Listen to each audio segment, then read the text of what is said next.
Good morning dear students, welcome to Basara Navodaya Sainik Academy Gajuwaka. ఈ వీడియోలో మనం నవోదయకి సంబంధించిన నవోదయ 6th ఎంట్రన్స్కి సంబంధించిన మెంటల్ ఎబిలిటీలో ఒక ఇంపార్టెంట్ చాప్టరు ఎనాలజీ అనే ఒక చాప్టరు. సో ఆ ఎనాలజీ చాప్టర్ గురించి మనం నేర్చుకుందాం. సో నేను ఎలా చేయాలనేది నేను కొన్ని చెప్తాను. అలాగే వీడియో లాస్ట్లో కొన్ని ప్రాక్టీస్ క్వశ్చన్స్, ఒక 10 క్వశ్చన్స్ అనేవి కూడా మీకు ఇస్తాను. సో ఆ 10 క్వశ్చన్స్కి మీరు ఆన్సర్స్ కూడా చేయాలి. సో ఫస్ట్ నేను చెప్పినట్టు ముందు ఈ కొన్ని ఎగ్జాంపుల్ ప్రాబ్లమ్స్ అనేవి మీరు చూస్తే, ఎలా చేయాలో చూస్తే మీకు అర్థమవుతుంది. ఆ తర్వాత లాస్ట్లో నేను ఇచ్చిన క్వశ్చన్స్కి మీరు ఈజీగా ఆన్సర్ చేస్తారనమాట. ఓకేనా? నా చాప్టర్ నేము ఎనాలజీ. మనకు తెలిసిందే కదా, మెంటల్ ఎబిలిటీ నుంచి 40 క్వశ్చన్స్ వస్తాయి. నవోదయకి టోటల్గా 80 క్వశ్చన్స్ ఉంటాయి. అందులో మెంటల్ ఎబిలిటీ నుంచి 40 క్వశ్చన్స్ వస్తాయి. ఈ 40 క్వశ్చన్స్ కూడాను 10 చాప్టర్స్ నుంచి వస్తాయి అన్నమాట. అంటే ఒక్కో చాప్టర్ నుంచి 4 క్వశ్చన్స్ లెక్కన 10 చాప్టర్స్కి 10 4 40 క్వశ్చన్స్ వస్తాయి. అంటే ఒక చాప్టర్ నుంచి 4 క్వశ్చన్స్ వస్తాయి. ఫర్ ఎగ్జాంపుల్ ఇది ఎనాలజీ అనే ఒక చాప్టర్ కదా, ఈ చాప్టర్ నుంచి 4 క్వశ్చన్స్ వస్తాయి అన్నమాట. అంటే 4 × 1.25. ఎందుకంటే మీకు తెలిసిందే కదా, ఆ నవోదయలో ఒక రైట్ క్వశ్చన్కి ఆ రైట్ ఆన్సర్కి 1.25 మార్క్స్ ఇస్తారు కదా. సో దీని నుంచి అంటే ఈ చాప్టర్ నుంచి 5 మార్క్స్ వస్తాయి అన్నమాట. సో ఎనాలజీ అంటే జస్ట్ కంపారిజన్ అనమాట, కంపారిజన్. సో ఎలా కంపేర్ చేయాలి అనేదే ఇప్పుడు మనం తెలుసుకుందాం అనమాట. ఇలా కంపేర్ చేసేటప్పుడు ఏ ఫ్యాక్టర్స్ని మనం తీసుకొని కంపేర్ చేస్తాము అనేది కూడాను ఇక్కడ మనం నేర్చుకుందాము. ఒక ఎగ్జాంపుల్ చూద్దాం. ఎనాలజీకి సంబంధించిన క్వశ్చన్ అనేది ఎలా ఉంటుంది అనేది మీకు ఒకసారి ఎక్స్ప్లెయిన్ చేస్తాను. First of all question figures అన్నీ ఇస్తారండి. ఈ క్వశ్చన్ ఫిగర్స్గా 4 బాక్సులు ఉంటాయి అన్నమాట. ఈ 4 బాక్సులు కూడాను 2 బాక్సులు కలిపి, ఇంకా రిమైనింగ్ 2 బాక్సులు కలిపి 4 బాక్సులు ఇస్తారు. వీటన్నిటిని క్వశ్చన్ ఫిగర్సే అంటారు. ఓకేనా? సో ఈ క్వశ్చన్ ఫిగర్స్ ఏం చేయాలంటే చూడండి, ఈ 2 బాక్స్లో ఈ రెండింటిని కంపేర్ చేయాలి. ఎలా కంపేర్ చేయాలి? సో ఈ ఫస్ట్ ఫిగరు ఈ సెకండ్ ఫిగర్తో కంపేర్ చేయాలి. అలాగే ఈ 2 బాక్స్లో ఈ థర్డ్ ఫిగరు 4th ఫిగర్తో కంపేర్ చేయాలి. ఆ 4th ఫిగర్ కంపేర్ చేయడానికి అక్కడ లేదనమాట. సో ఆ ప్లేస్లో ఏదైతే వస్తుందో మనం చెప్పాలి. ఎలా చెప్తాము అని అంటే, ఈ 2 ఫిగర్స్ని కంపేర్ చేసినప్పుడు, అంటే ఫస్ట్ 2 ఫిగర్స్ని కంపేర్ చేసినట్టుగా నెక్స్ట్ థర్డ్ 4th కూడాను కంపేర్ చేస్తే ఏ షేప్ అనేది వస్తుందో అనేది ఐడెంటిఫై చేయాలి. ఆ ఐడెంటిఫై చేయాల్సిన షేప్ అనేది ఇగో ఆన్సర్ ఫిగర్స్లో ఉంటుందన్నమాట. 4 ఆప్షన్స్ 1 2 3 4లో ఎక్కడో చోట ఉంటుంది. అది మనం ఐడెంటిఫై చేయాలన్నమాట. ఇది ప్రాసెస్. ఏంటి అని అంటే, ఈ కంపేరింగ్ అనేది ఏ రకంగా చేయొచ్చు అంటే, మనకి యాక్చువల్గా నేనైతే కొన్ని కంపేరింగ్ అనేది ఏ రకంగా చేయొచ్చు అంటే, ఒక 5 మెథడ్స్ యూజ్ చేసుకోండి అని చెప్తాను. ఓకేనా? ఈ 5 మెథడ్స్ మీరు యూజ్ చేసుకోవచ్చు. ఏంటి సార్ అంటే, ఫిగర్స్ అనేవి డబుల్ అవ్వచ్చు, ట్రిపుల్ అవ్వచ్చు. అలాగే రొటేషన్ బట్టి, యాంగిల్ బట్టి కంపేర్ చేయొచ్చు అనమాట. Next water image and mirror images. అంటే ఇమేజ్ అంటే రిఫ్లెక్ట్ అవుతాయి అనమాట. రిఫ్లెక్షన్ మనం చూడవచ్చు అనమాట. వెర్టికల్ రిఫ్లెక్షను అదే వాటర్ ఇమేజెస్ అంటారు. హారిజాంటల్ రిఫ్లెక్షను అది మిర్రర్ ఇమేజ్ అవుతుంది అనమాట. నెక్స్ట్ వచ్చేటప్పటికి ఇంటర్చేంజింగ్ దేర్ పొజిషన్స్. వాటి పొజిషన్స్ అనేవి ఇంటర్చేంజ్ అవుతాయి అనమాట. మనం కొన్ని ఎగ్జాంపుల్స్ చూస్తే మనకు అర్థమవుతుంది.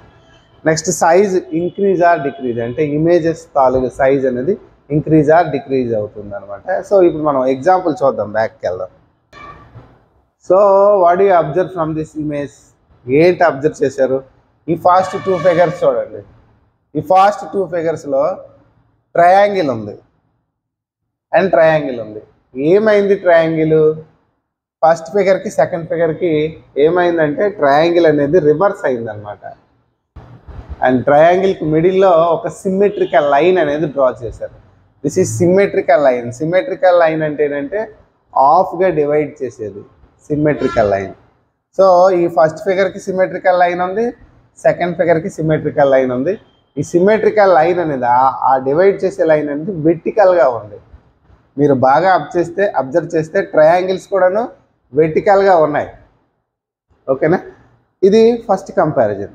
నౌ ది సెకండ్ కంపారిజన్ చూసుకున్నట్లయితే ఇక్కడ కూడాను ట్రయాంగిలే ఇచ్చాడు, బట్ ఇక్కడ కూడాను వెర్టికల్ కాకుండా హారిజాంటల్ లైన్ అనేది ఇచ్చాడు, horizontal symmetrical line.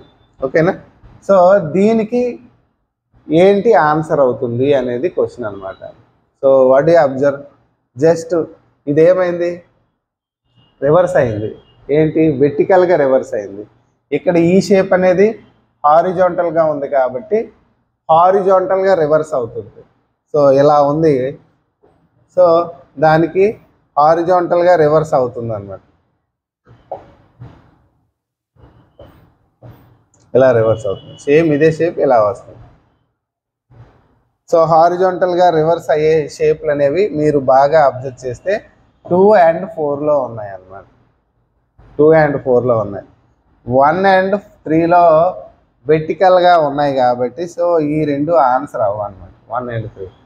2 and 4లో 4 observe చేస్తే సేమ్ ఇదే షేప్ అనేది వచ్చేస్తుంది కాబట్టి 4 కూడా అవ్వదు. సో ఆన్సర్ ఈస్ 2 అన్నమాట. మీరు చూడగానే చెప్పొచ్చు easy. Now we can do the second question. In the second question, first observe the question figures చెప్పాను కదా, ఫస్ట్ 2 బాక్సెస్ నెక్స్ట్ 2 బాక్సెస్ ఇస్తారు.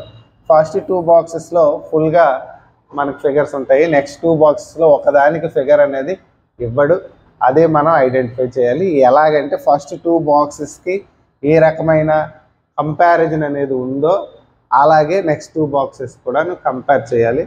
సో దీన్ని చూసుకునేటప్పుడు ఎలా చూడాలి అంటే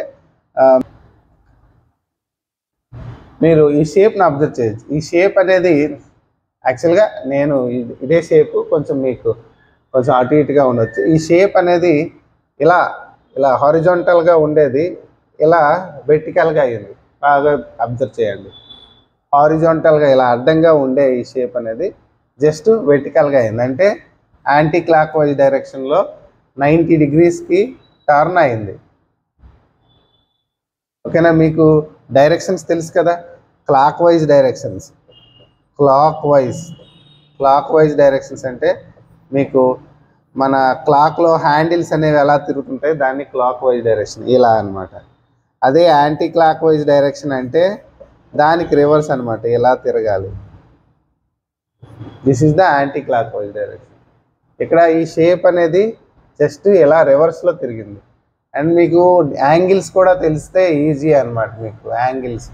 సో ఫర్ ఎగ్జాంపుల్ మీకు డైరెక్షన్స్ తెలుసు కదా, north south east west.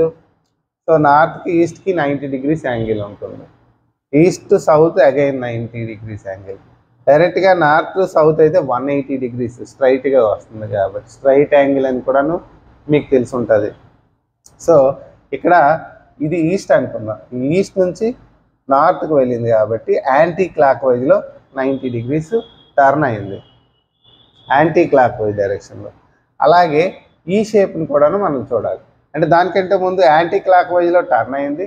And ఈ లైన్స్ చూడండి, క్రాసింగ్ లైన్స్ ఉన్నాయి చూసారా, ఈ క్రాసింగ్ లైన్స్ అనేవి ఏమయ్యి కిందికి రావాల్సింది పైకి వచ్చాయి అనమాట, అవి ఇంటర్చేంజ్ అయ్యాయి. ఈ లైన్స్ అనేవి ప్యారలల్ లైన్స్ ఉన్నాయి కదా, సో ఈ లైన్స్ అనేవి ఇంటర్చేంజ్ అయ్యాయి. ఓకేనా, ఇప్పుడు ఈ షేప్ని కూడాను ఏం చేయాలి, 90 degreesలో యాంటీ క్లాక్ వైజ్ డైరెక్షన్లో టర్న్ చేయాలి. ఈ షేప్ని టర్న్ చేస్తే ఏమొస్తుంది, ఇది ఇలా రివర్స్ వస్తే పైకి ట్రయాంగిల్ వస్తుంది, కిందికి సర్కిల్ వస్తుంది. ఓకేనా, నా ప్యారలల్ లైన్స్ ఏం చేయాలి, ఇంటర్చేంజ్ చేయాలి కదా. సో ఫస్ట్ సర్కిల్కి ఉండేది ఏమవుతుంది, ట్రయాంగిల్కి వస్తుంది అనమాట. దిస్ ఈజ్ ద ఆన్సర్ అవుతుంది. మీరు 4 ఆప్షన్స్లో ఏది ఆన్సర్ అవుతుందో మీరు చూడవచ్చు. ఏంటనుకుంటున్నారో, అలాంటి షేప్ ఎక్కడ ఉంది, 1లో ఉందా, 2లో ఉందా, 3లో ఉందా, 4లో ఉందా.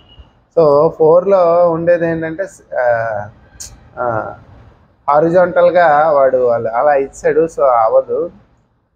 3లో ఉండేది ఏంటంటే ఇలా క్లాక్ వైజ్లో 90 degrees చేశారు, సో ఇది అవ్వదు. అండ్ 1, 2లో మీరు బాగా అబ్జర్వ్ చేయొచ్చు. 1లోకి వచ్చేటప్పటికి ఏంటంటే ట్రయాంగిల్ తాలుగా ఈ ఈ వెట్టెక్స్ అనేది ఎలా ఉంది, 2లోకి వచ్చేటట్టు బేస్ అనేది సర్కిల్తో అటాచ్ అయ్యింది అనమాట. So what is your answer, your choice? So 1 అవుతుంది కదా, అర్థమైంది కదా. సో ఇది అనమాట అనాలజీ. ఇంకో క్వశ్చన్ చూద్దాం. ఇంకో క్వశ్చన్ చూస్తే మనకి మరికొంత అర్థమవుతుంది. సో మీరు చూసినారు ఈ క్వశ్చన్, మీరు ఈ క్వశ్చన్ బాగా అబ్జర్వ్ చేస్తే ఈ క్వశ్చన్ ఫిగర్లో బిఈ అండ్ బిఈ అండి, కొంచెం మీరు బాగా అబ్జర్వ్ చేస్తే బిఈ కేక్యూకి ఆన్సర్ ఏంటి అనేది క్వశ్చన్ అనమాట. సో ఇక్కడ మీరు ఏంటి, what you observe from this first 2 figures? B అనేది ఇలా ఉండే బి అనేది రివర్స్ అయిందండి. అంటే దీన్నే మిర్రర్ ఇమేజ్ అంటాం. మళ్ళీ బ్యాక్ వద్దాం. మీకు చెప్పాను కదా, ఫిగర్లో షేప్స్ అనేవి అంటే నెక్స్ట్ దానికి వచ్చేటప్పటికి కంపేర్ చేసేటప్పుడు డబల్ అవ్వచ్చు, ట్రిపుల్ అవ్వచ్చు, లేదంటే నెంబర్ ఆఫ్ టైమ్స్ పెరగవచ్చు, లేదంటే యాంగిల్ బట్టి మారచ్చు, లేదంటే సైజ్ ఇంక్రీజ్ అవ్వచ్చు, లేదంటే సైజ్ డిక్రీజ్ అయిపోవచ్చు, లేదంటే పొజిషన్స్ అనేవి ఇంటర్చేంజ్ అవ్వచ్చు. ఇది మనం చూసాం. And mirror images, water images ఇప్పుడు మనం చూసేది అదే. అండ్ యాంగిల్స్ అనేవి అంటే షేప్స్ లేదంటే ఫిగర్స్ తాలుగా యాంగిల్ అనేది, డైరెక్షన్ అనేది మారింది, అది కూడా మనం చూసాం కాబట్టి. సో ఇప్పుడు మనం చూస్తే ఇక్కడ ఏమైంది, మిర్రర్ ఇమేజ్ అనమాట. సో మిర్రర్ ఇమేజ్లో ఏంటి మనం అబ్జర్వ్ చేయొచ్చు, లెఫ్ట్లో ఉండేది రైట్కి వస్తుంది అండ్ రైట్లో ఉండేది లెఫ్ట్కి వస్తుంది అనమాట. సో ఇక్కడ బి అనేది రివర్స్, అదే ఐ మీన్ బి అనేది ఇలా రివర్స్ అయిపోతుంది, అలాగే ఈ అనేది కూడాను ఎలా రివర్స్ అవుతుంది. ఓకేనా, ఇలా చూసేటట్టు కేక్యూని కూడాను మిర్రర్ ఇమేజ్ చూడాలి. కే అనేది, కేకి మిర్రర్ ఇమేజ్ ఏమవుతుంది చూడండి, కే తాలూకు మిర్రర్ ఇమేజ్ ఇలా మిర్రర్ ఇమేజ్ అవుతుంది కదా. నెక్స్ట్ క్యూ తాలూకు మిర్రర్ ఇమేజ్ ఏమవుతుంది, క్యూ తాలూకు మిర్రర్ ఇమేజ్ ఇలా అవుతుంది కదా. సో కేక్యూ అనమాట. కేక్యూ అనేది ఎక్కడ ఉందో చూసుకుంటారు.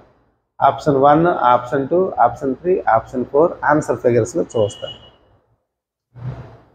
ఆన్సర్ ఫిగర్లో మీరు ఏంటి అబ్జర్వ్ చేయొచ్చు, కే రివర్స్లో ఉండే కేలు 1, 2, 3 ఉన్నాయి. బట్ ఫస్ట్ కే అనేది రివర్స్లో ఉండాలి. ఇక్కడ కూడా చూడండి, మళ్ళీ కంప్లీట్గా షేప్ అనేది రివర్స్ అవ్వలేదు. బి ముందు మిర్రర్ ఇమేజ్ అయింది, నెక్స్ట్ ఈ తర్వాత మిర్రర్ ఇమేజ్ అయింది. ఇక్కడ కూడాను కే ముందు మిర్రర్ ఇమేజ్ అవ్వాలి కాబట్టి కే మిర్రర్ ఇమేజ్ అయింది. నెక్స్ట్ క్యూ మిర్రర్ ఇమేజ్ అవ్వాలి, క్యూ ఇక్కడ అవ్వలేదు, ఎక్కడ అయింది కాబట్టి నేను ఆప్షన్ 4ని ఆన్సర్గా తీసుకుంటాను అనమాట. ఓకేనా, ఇంకో ఎగ్జాంపుల్ చూద్దాం. సో నెక్స్ట్ ఎగ్జాంపుల్ అనేది చూసుకున్నట్లయితే క్వశ్చన్ ఫిగర్ చూడండి. ఇదో షేప్ అనమాట. యాక్చువల్గా ఈ షేప్ అనేది ఇలా ఉంటుంది, హెక్సగాన్ అంటారు ఈ షేప్ని. ఈ హెక్సగాన్ అనేది, హెక్సగాన్ మీన్స్ 6 సైడ్స్ అనమాట. 6 సైడ్స్ ఉంటే దాన్ని హెక్సగాన్ అంటారు. సో హెక్సగాన్ అనేది ఏమైందంటే పెంటగాన్ అయింది, 5 సైడ్స్ అయింది అనమాట. చూడండి మీరు, హెక్సగాన్ అనేది పెంటగాన్ అయింది. అండ్ సిమెట్రికల్ లైన్ అనేది ఉంది, మిడిల్లో ఒక లైన్, సిమెట్రికల్ లైన్ అనేది ఉందన్నమాట. అండ్ ఇంకా మనం అబ్జర్వ్ చేస్తే హారిజాంటల్ ప్యారలల్ లైన్స్ ఇలా ఉన్నాయి. బట్ దీనికి ఏంటంటే రివర్స్లో వచ్చింది హారిజాంటల్ ప్యారలల్. దీనికి ఈస్ట్లో ఉంటే దీనికి వెస్ట్లో వచ్చాయి అన్నమాట.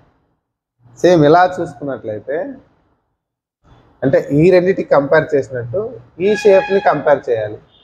ఈ షేప్ ఏంటి, రెక్టాంగిల్. సో రెక్టాంగిల్, దాని హారిజాంటల్ లైన్, సో వెర్టికల్గా ప్యారలల్ లైన్స్ ఇచ్చారు. సో రెక్టాంగిల్ మీన్స్ 4 సైడ్స్ కదా. ఈ 4 సైడ్స్ని ఇప్పుడు మనం ఏం చేయాలి, 1 సైడ్ అనేది డిక్రీజ్ చేయాలి కదా. ఎందుకు సార్ డిక్రీజ్ చేయాలి, ఇక్కడ 6 సైడ్స్ ఉండేది 5 సైడ్స్ అయింది కదా, డిక్రీజ్ అయింది కదా. ఇక్కడ 4 సైడ్స్ ఉండేది 3 సైడ్స్ అవుతుంది అనమాట, ట్రయాంగిల్ అవుతుంది. ఓకేనా, ఈ ట్రయాంగిల్. నెక్స్ట్ దీనికి సిమెట్రికల్ లైన్ డ్రా చేశారు కదా, దీనికి కూడాను మనం సిమెట్రికల్ లైన్ డ్రా చేద్దాం. సో మీరు అంటే ఇప్పుడు యాక్చువల్గా నేను కూడాను సిమెట్రికల్ లైన్ ఇక్కడ ఎలా వచ్చింది, హారిజాంటల్గా వచ్చింది కాబట్టి మనం షేప్ కూడాను హారిజాంటల్గా వచ్చే షేప్ తీసుకోవాలి. సో సిమెట్రికల్ లైన్ అనేది రావాలి, హారిజాంటల్గా వచ్చేటట్టు తీసుకోవాలి. ఆ తర్వాత సో ఈ వెర్టికల్ ప్యారలల్ లైన్స్ అనేవి డౌన్వర్డ్లో ఉన్నాయి, అంటే కిందికి ఉన్నాయి కదా, మనం పైకి ఇవ్వాలన్నమాట ఆపోజిట్లో. సో మీకు ఎందుకు పైకి ఇవ్వాలి చూడండి, ఇక్కడ ఆ ప్యారలల్ లైన్స్ చేంజ్ అయ్యా లేదా, ఇక్కడ కూడాను చేంజ్ చేశాను. సో ఆన్సర్ అనేది 3 అవుతుంది. మీకు డౌట్ ఏంటంటే ఇంకోటి రావచ్చు, సార్ ఇదే ఇవ్వచ్చు కదా, 1 ఇవ్వచ్చు కదా అనేసి. సో 1లో సిమెట్రికల్ లైన్ అనేది లేదు. సిమెట్రికల్ లైన్ అంటే ఏంటి, ఈ 2 షేప్స్ కలిపితే ఒకే షేప్ అనేది రావాలి, 2 పార్ట్స్ సేమ్ షేప్లో ఉండాలి, సేమ్ సైజులో ఉండాలి. అలా ఇది రాదనమాట. సో ఈ రకంగా చేస్తే దాన్ని ఫోల్డ్ చేస్తే రాదనమాట సిమెట్రికల్ లైన్. ఇక్కడికి వచ్చేటప్పటికి సిమెట్రికల్ లైన్ అనేది కరెక్ట్గా సరిపోతుంది. అండ్ ప్యారలల్ వెర్టికల్ లైన్స్ కూడాను ఇంటర్చేంజ్ అయ్యాయి కాబట్టి సో ఇది మనకు ఆన్సర్ అవుతుంది అన్నమాట. సో ఇది ఎనాలజీకి సంబంధించిన కొన్ని ఎగ్జాంపుల్ క్వశ్చన్స్ మీకు అర్థమైందని నేను అనుకుంటాను. సో దీనికి సంబంధించిన మరికొన్ని క్వశ్చన్స్ ఇప్పుడు మీరు స్క్రీన్ మీద చూస్తున్నారు కదా, ఈ క్వశ్చన్స్కి మీరు ఆన్సర్ చేయండి. ఆన్సర్స్ కామెంట్స్లో పెట్టండి, ఎవరెవరు కరెక్ట్గా చేశారో నేను అబ్జర్వ్ చేస్తాను. ఓకేనా, థ్యాంక్ యూ. మరి నవోదయకు ప్రిపేర్ అయ్యే వాళ్ళు సీరియస్గా ప్రిపేర్ అవ్వండి. ఎగ్జాము అనేది ఎక్కువ రోజులు లేదు కాబట్టి సో ఇప్పటి నుంచే ఆల్రెడీ చదివినవన్నీ కూడాను మళ్ళీ చదవండి. ఇంగ్లీష్ మీడియం స్టూడెంట్స్ ఇంగ్లీష్ పాసేజీల మీద ఎక్కువ ప్రాక్టీస్ అనేది చేయండి, ఎందుకంటే ఇంగ్లీష్లో మార్క్స్ పోకూడదు. అండ్ మ్యాథ్స్ మీద కూడాను ఎక్కువ practice, number of questions, model papers practice చేస్తే మీకు సక్సెస్ అనేది తప్పనిసరిగా వస్తుంది. ఓకేనా, థ్యాంక్ యూ.